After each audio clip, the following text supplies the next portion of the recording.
गौरी दशकम्। लीलालब्धस्थापितलुप्ताखिललोकां लोकातीतैर्योगिभिरन्तश्चिरमृग्यां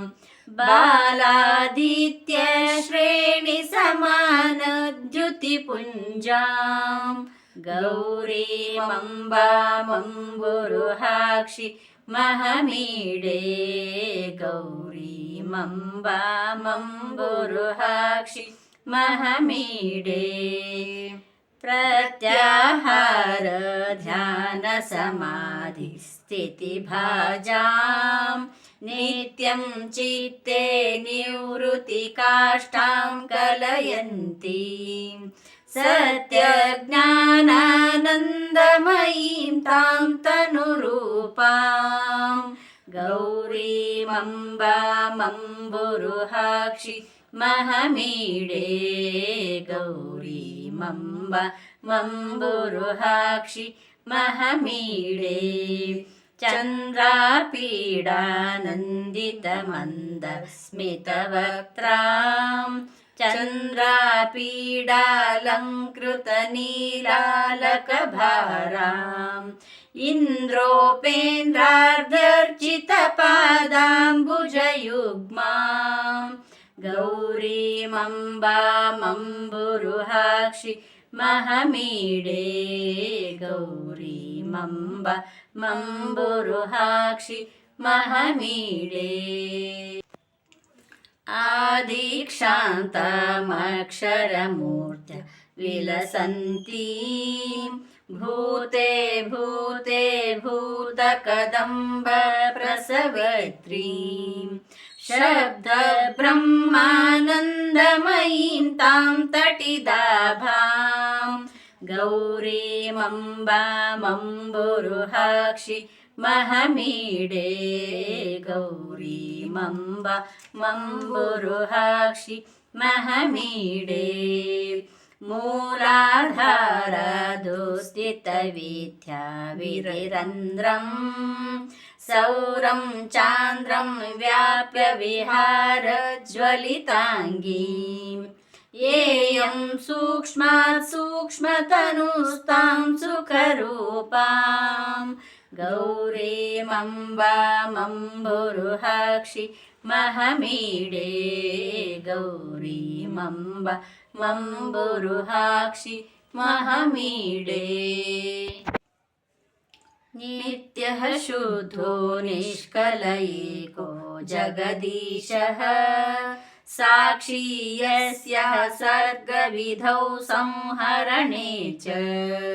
विश्वत्राणक्रीडनलोलां शिवपत्नीं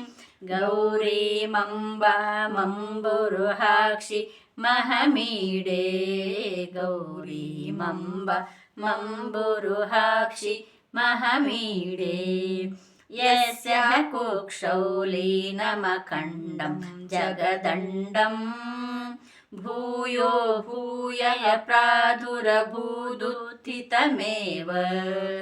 पत्या सार्धं ताम्रजटाद्रौ विहरन्तीं गौरीमम्बामम्बुरुहाक्षि महमीडे गौरीमम्बामम्बुरुहाक्षि महमीडे यस्यामोतं प्रोतमशेषं मणिमाला सूत्रे यद्क्वापि चरं चाप्यचरं च तामध्यात्मज्ञानपदव्यागमनीयां गौरीमम्बामम्बुरुहाक्षि महमीडे गौरीमम्बामम्बुरुहाक्षि महमीडे नानाकारैः शक्तिकदम्बैर्भुवनानि व्याप्य स्वैरं क्रीडति येयं स्वयमेका कल्याणीं तां कल्पलतामानति भाजां गौरीमम्बामम्बुरुहाक्षि महमीडे गौरीमम्बामम्बुरुहाक्षि महमीडे आशापाशक्लेशविनाशं विदधानां पादाम्भोजध्यानपराणां पुरुषाणाम् ईशामीशार्धाङ्गहरां तामभिरामां गौरीमम्बामम्बुरुहाक्षि महमीडे गौरीमम्बामम्बुरुहाक्षि महमीडे प्रातःकाले भावविशुद्ध प्रणिधानात् भक्त्या नित्यं जल्पति गौरी दशकं यः